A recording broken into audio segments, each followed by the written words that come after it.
We have set up here, right? We're going to do a relative compression test. So we're not going to do a conventional compression test. We're going to do a relative compression test with the oscilloscope.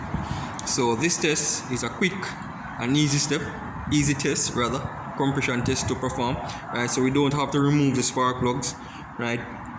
So we don't have to get out our wrench or anything, right, to perform the conventional compression test, right? So this is a quick and easy test. So what we're going to do, right, we are going to measure the voltage drop at the battery, right? We can also measure the current flow from the battery to determine if a particular cylinder is sealing properly, right? So the theory behind this is that when a piston is going up on the compression stroke, right, the voltage at the battery should drop, right? If we are measuring the current, right, the current flow from the battery to the starter motor, if a cylinder is sealing properly, right, the starter motor will require more current, right, to bring that piston, more current, right, to turn that crankshaft, right, the flywheel via the crankshaft to compress that air and fuel mixture or bring that piston up to TDC, right? And with the voltage, right, as the current increases, the voltage should drop. So we can measure the voltage, right? So a drop in voltage would indicate that the cylinder is sealing properly, and a increasing current will indicate that a cylinder is sealing properly, right? And we can do all of this measurement here at the battery, right, with a just relatively simple test leads, right, or the amp clamp. So I don't have an amp clamp, high current amp clamp, right, to perform this test here. So I'm just using the voltage method. Cranking the engine over. It's going to take you over here now, right, to the laptop, right. So what we have here, right, I've gone ahead and I've captured a pattern, right. So what you're seeing here, right, all of these humps, all of these right here represents a voltage, right. So if you're looking at the bottom right here, right, so these are drops in voltage right here, all along here, right. So what I'm going to do, right, I'm going to capture a waveform, one with the cylinder sealing properly, all cylinders sealing properly, right? So we don't really have a compression issue on this engine. So I'm just going to take a relative compression test, right, with all the cylinders sealing, and I'm going to remove a spark plug, right, and compare both waveforms. So I'm just going to do that. Okay, all right. So we can also use the relative compression test to check the engine timing to see if our engine is timed mechanically, right? So to do that, so we can also use the relative compression test to check to see if our engine is timed mechanically, right? So to do that, we just need to add an additional test lead to our oscilloscope. So this time, right, I've added a secondary ignition probe, right, to our oscilloscope. So what will happen each time that this spark plug wire here, right, the spark is on this spark plug wire here going to our spark plug, right, it will be captured, right, via this probe here and sent to our oscilloscope, and we can graph it onto the computer. So right, so I'm just going to do that now, and we're going to analyze the waveform. Alright, so the theory behind this, right, so the theory behind this one is that with the spark, so we know that the spark must happen near TDC, right? So this is capturing the spark, right, or graphing the spark from our spark plug wire here, right, going to cylinder number 1, right? So each time that spark plug, right, that spark from that ignition coil goes to cylinder number 1, right, we're going to pick it up on the secondary ignition probe, and it is going to be graphed onto the oscilloscope, right, and represented on our laptop like this, right. So what you're seeing here, right here, you're seeing my cursor here on the red trace here, is where spark plug number 1 is firing. Right? So what we're going to do, we're going to analyze this waveform a little bit more, right, to see if our engine is in time.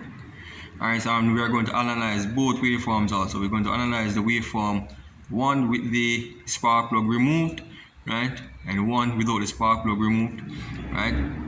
So the reason why, another reason why we need to add the sync probe, right, to get a sync. So let's say we didn't know which cylinder the loss of compression was on, right? So in order to know that, right, we have to have that sync, right? So getting that sync, only thing that we need now is to get the firing order for this particular engine, right? So if you look here, so let's say right here on the laptop here, right, so let's say our firing order is 1342. So our firing order is 1342. So if you look here, right here, so this is cylinder number 1, so 1, 3, 4, 2, right? So we could ascertain that it is cylinder number 3 where we have the loss of compression on.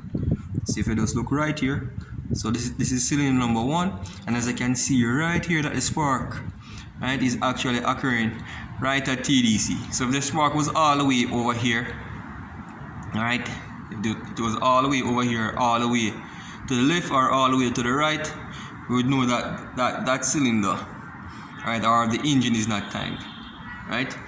So these humps below here are representing the drop in voltage, right. So this is cylinder number 1, right. Cylinder number 3 should have been here, cylinder number 2, and that would be cylinder number 4, right, and it continues over. Right, so now we're going to analyze the relative compression waveform, and in particular our voltage, right, waveform that we have captured at the battery. So remember previously it was stated that as the piston goes up on the compression stroke, and if that particular cylinder is sealing properly, the voltage at the battery should drop, right.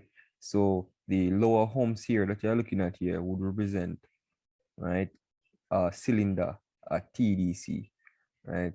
So this would be one here, this would be another one, this would be another one, this would be another one. The capture was taken on a 4-cylinder engine vehicle.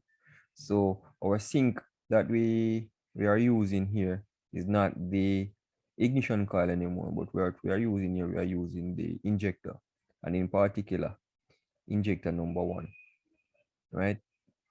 So our injector event would not happen at TDC, would not happen at top dead center on the compression stroke. So it would happen, right, on the intake stroke. So as you can see, it doesn't line up with our top dead center, right, with the drop in voltage here. But nevertheless, it can be used as our sync. So this is our cylinder number 1. So let's just count 1, 2, 3, 4, and then we are starting over again.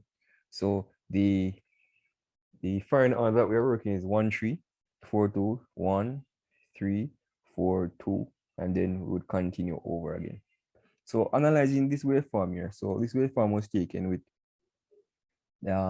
all the spark plugs intact. So basically this cylinder was the cylinders on this particular engine, right, we're sealing properly, right. So as you can see, we are relatively, right, even drop in voltage across all 4 cylinders. So let us see here, 1, 2, 3, 4, relatively even drop in voltage. So what this would indicate to us is that this particular cylinder, there's no major loss of compression, right, within the cylinders here of this particular engine. So let's say if we had a loss in compression on any one of these particular cylinders, the voltage drop, right? So the lower part of the voltage here would be missing. So I'm going to show you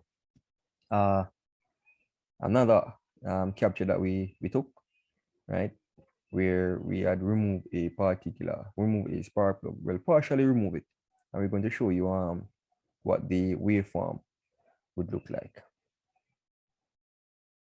So now here we have our waveform that we captured, right, with the spark plug partially removed from the cylinder.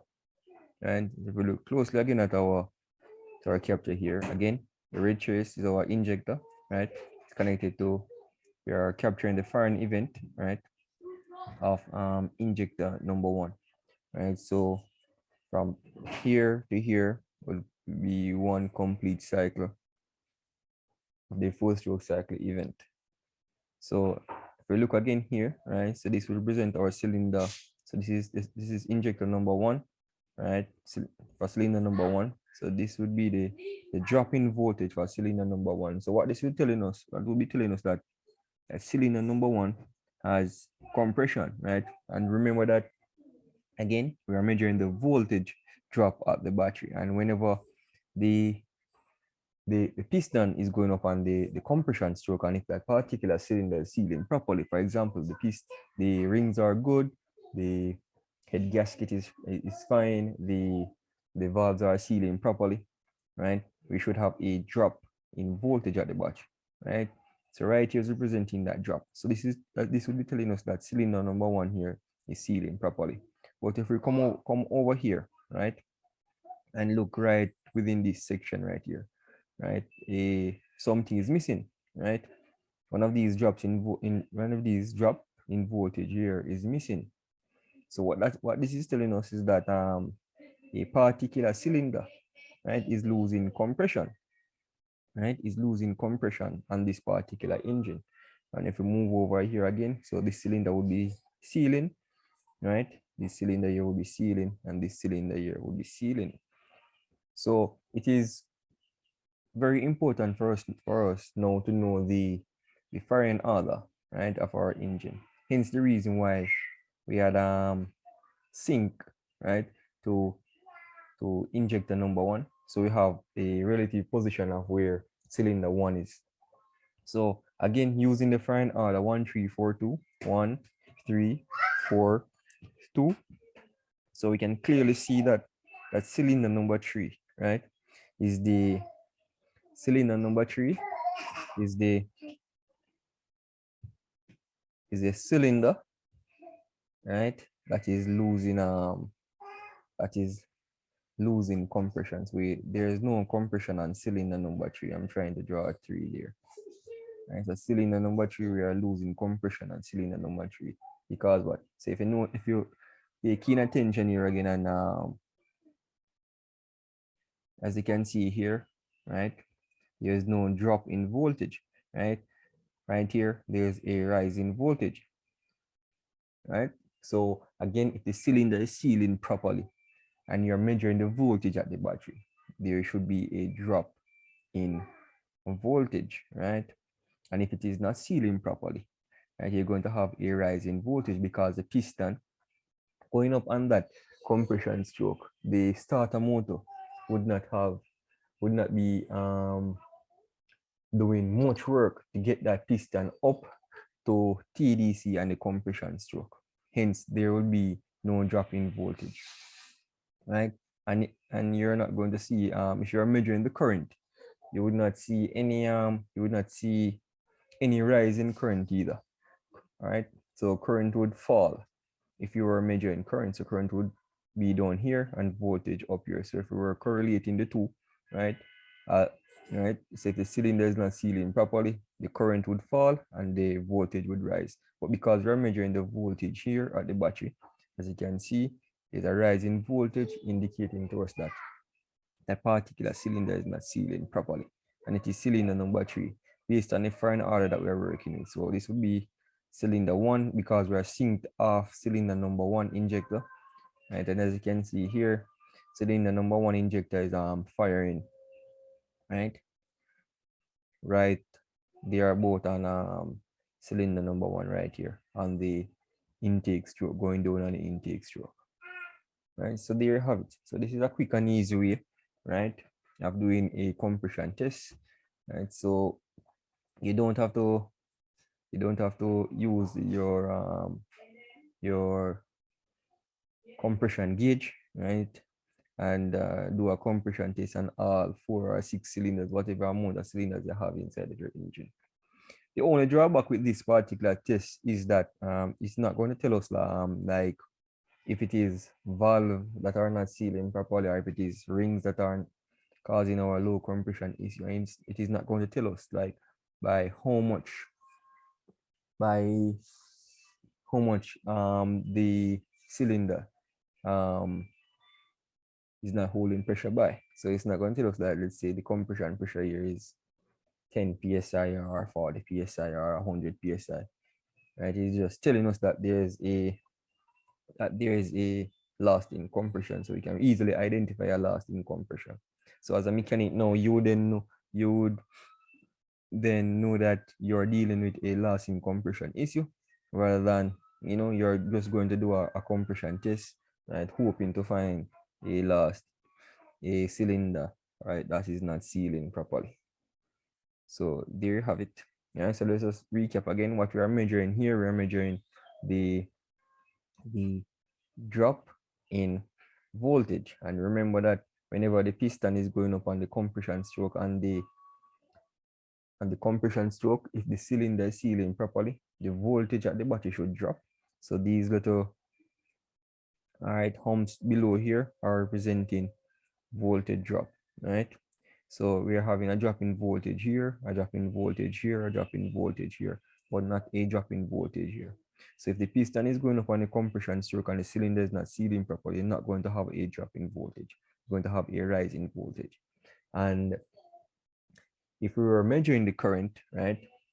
So if the cylinder was sealing properly and we were measuring current would be rising, right? Current would be rising and voltage would be dropping. And if the cylinder is not sealing properly, if we're measuring the current would be falling and voltage would be rising. So there you have it.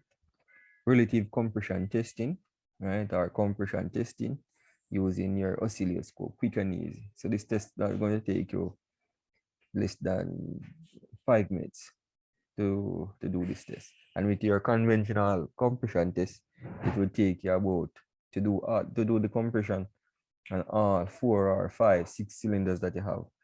It would take you about 20 or so minutes, right, to remove that intake manifold, remove those spark plugs and all of that, and crack that engine over. All right, so there you have it, guys.